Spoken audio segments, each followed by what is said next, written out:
Este tipo de intercambiador consiste en un conjunto de tubos en un contenedor llamado carcasa.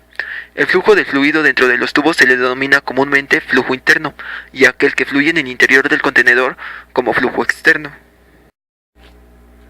Existe un fluido cruzado cuando el fluido interno y el fluido externo fluyen en la misma dirección. En este caso, los dos fluidos entran al intercambiador por el mismo extremo y estos presentan una diferencia de temperatura significativa. Aplicación del flujo externo cruzado. Filtración por membranas.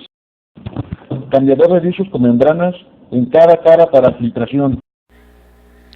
En un flujo externo cruzado, los fluidos están perpendiculares entre sí y uno fluye en el interior de los tubos y el otro afuera a través del manojo de tubos, por convección forzada o a veces natural.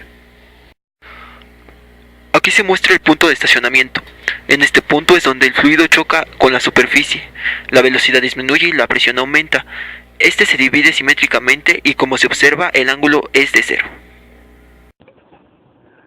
En este gráfico se muestran cómo es que se van desarrollando las capas límite con respecto a Nusselt y cuál es el ángulo aproximado de formación de cada una de ellas. El punto de separación en un fluido depende directamente de la geometría del cuerpo. Para el caso del flujo externo en un cilindro, el gradiente de presión es mayor a cero, seguido de este punto. Existe una inversión del fluido y se torna recirculante. Los vórtices aparecen y la estela también aquí. Hay un desbalance neto en las fuerzas de presión y produce una fuerza de arrastre sobre el cuerpo.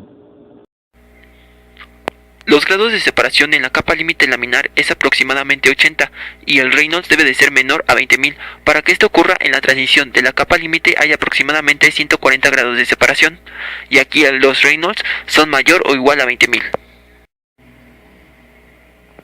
Las correlaciones utilizadas en un flujo externo cruzado son tres: correlación de Shoukauskas, la Churlin-Bernstein y la de Nakai-Okazaki,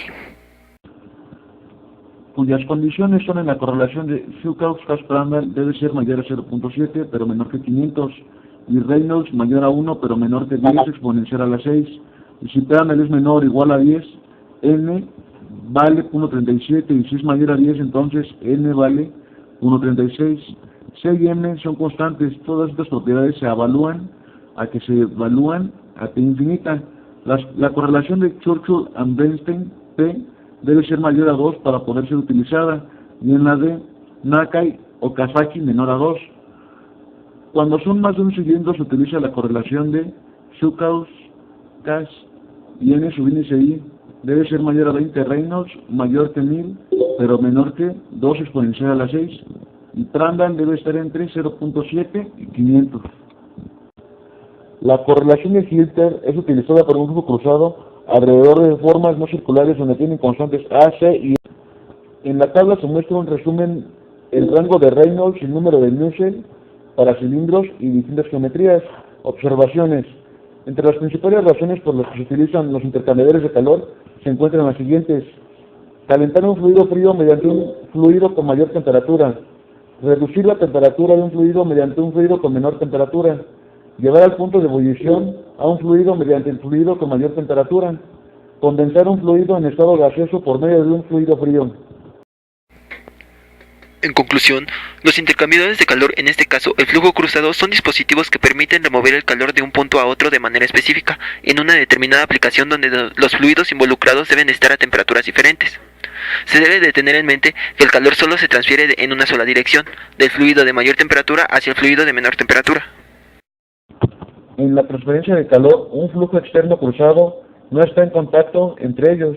El calor es transferido del fluido con mayor temperatura hacia el de menor temperatura, al encontrarse ambos fluidos en contacto térmico con las paredes metálicas que los separan.